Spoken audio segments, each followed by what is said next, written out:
Hello, welcome back to my channel. ഇന്ന് ക്യൂട്ടായിട്ടുള്ളൊരു desk decker ഉണ്ടാക്കിയാലോ. അതിനെന്താ ഒരു പേപ്പർ എടുക്കുക. 21 സെൻറ്റിമീറ്റർ അളവിൽ സ്ക്വയർ ഷേപ്പിലുള്ള പേപ്പറാണ് എടുത്തിട്ടുള്ളത്. എന്നിട്ട് അത് കോർണർ ടു കോർണർ ഇതേപോലെ ഒന്ന് മടക്കി കൊടുക്കുക. ഇനി ആ മടക്കിയ ഭാഗം സെൻറ്ററിലേക്കായിട്ട് വെച്ചിട്ട് രണ്ട് സൈഡിൽ നിന്നും ട്രയാങ്കിൾ ഷേപ്പിൽ ഇതേപോലെ ഒന്ന് മടക്കിയെടുക്കാം. ഇതിൽ കാണുന്നത് പോലെ താഴെ നിന്ന് രണ്ട് സൈഡിൽ നിന്നും മടക്കി കൊടുക്കുക. അതേപോലെ തന്നെ മുകളിൽ നിന്നും രണ്ട് സൈഡിൽ നിന്നും ട്രയാങ്കിൾ ഷേപ്പിൽ മടക്കി കൊടുക്കുക. ഇപ്പോൾ ഈ ഒരു ഷേപ്പിലായിരിക്കും നമുക്ക് കിട്ടുക. ഇനി അതിൻ്റെ എക്സ്ട്രാ എല്ലാ പേപ്പറും കട്ട് ചെയ്ത് കളയുക. അപ്പോൾ നമുക്കത് അതേപോലെ ഒരു ഡയമണ്ട് ഷേപ്പിലായിരിക്കും കിട്ടിയിട്ടുണ്ടായിരിക്കുക. ഇനി ഇതിൽ കാണുന്നത് പോലെ എങ്ങനെയൊന്ന് മടക്കി കൊടുക്കാം.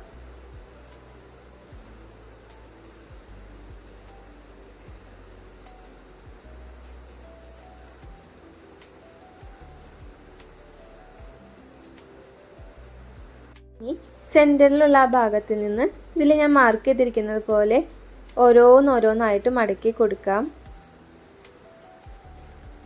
രണ്ട് സൈഡും അതേപോലെ തന്നെ ചെയ്തെടുക്കുക.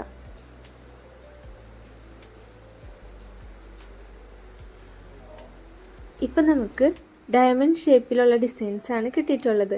ഇനി നമ്മൾ ചെയ്യേണ്ടത് ഡയമണ്ട് ഷേപ്പിൻ്റെ ഓരോ ബോർഡറുകൾ തമ്മിൽ ഇത് അതേപോലെ ഒന്നിങ്ങനെ ചേർത്ത് കൊടുക്കാം. ഫുൾ പേപ്പറും അതേപോലെ തന്നെ ചെയ്തെടുക്കാം.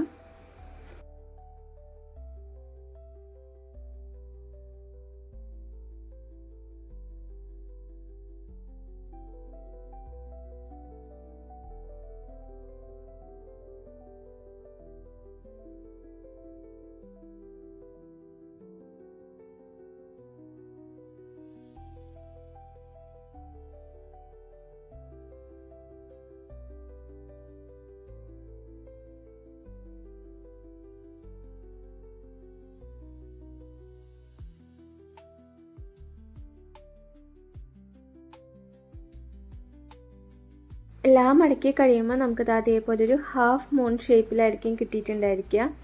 ഇനി ഇതിലേക്ക് വെക്കാനുള്ള സ്റ്റാർ ഉണ്ടാക്കിയെടുക്കാം.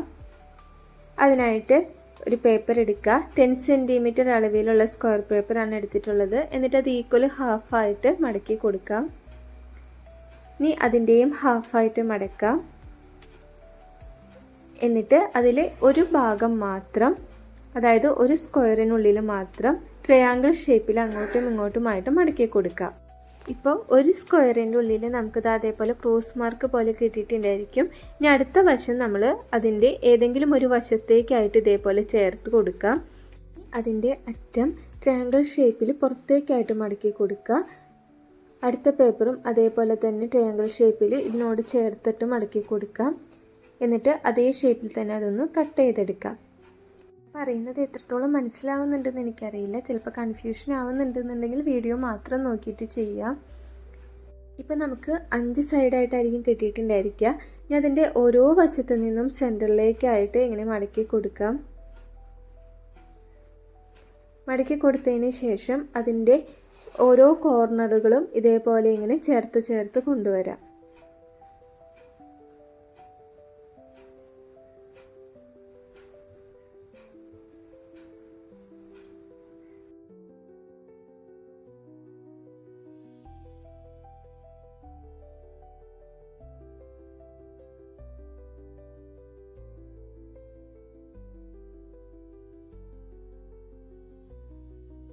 ഇപ്പോൾ നമുക്കൊരു ഫ്ലവറിൻ്റെ ഷേപ്പായിരിക്കും കിട്ടിയിട്ടുണ്ടായിരിക്കുക.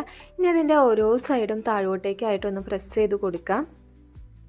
അപ്പോൾ നമുക്കൊരു സ്റ്റാറിൻ്റെ ഷേപ്പ് കിട്ടും. ഇനി ഈ വശമല്ല നമ്മൾ ചെയ്യുന്നത്, അതിൻ്റെ അടുത്ത വശം എടുക്കാം.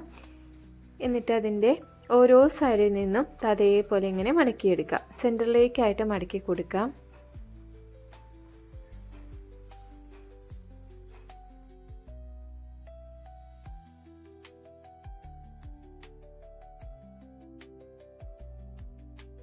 അപ്പോൾ അത്രയേ ഉള്ളൂ, നമ്മുടെ സ്റ്റാറും സെറ്റ് ആയിട്ടുണ്ട്. ഇനി ഈ സ്റ്റാർ നമുക്കൊരു ത്രെഡ് ഉപയോഗിച്ചിട്ട് നമ്മുടെ മൂണിലേക്കായിട്ട് ഒട്ടിച്ചു കൊടുക്കാം. കാണുമ്പോൾ കുറച്ച് ടഫാണെന്ന് തോന്നിയാലും ഉണ്ടാക്കി വരുമ്പോൾ വളരെ സിമ്പിളാണ്. അതുപോലെ തന്നെ കാണാൻ നല്ല ഭംഗിയുമാണ്. അപ്പോൾ ഈ ഒരു വീഡിയോ ഇഷ്ടപ്പെട്ടാൽ ലൈക്ക് ചെയ്യാനും കമൻറ്റ് ചെയ്യാനും സബ്സ്ക്രൈബ് ചെയ്യാനും ഒന്നും മറക്കണ്ട. അടുത്ത വീഡിയോയിൽ കാണാം. ബൈ.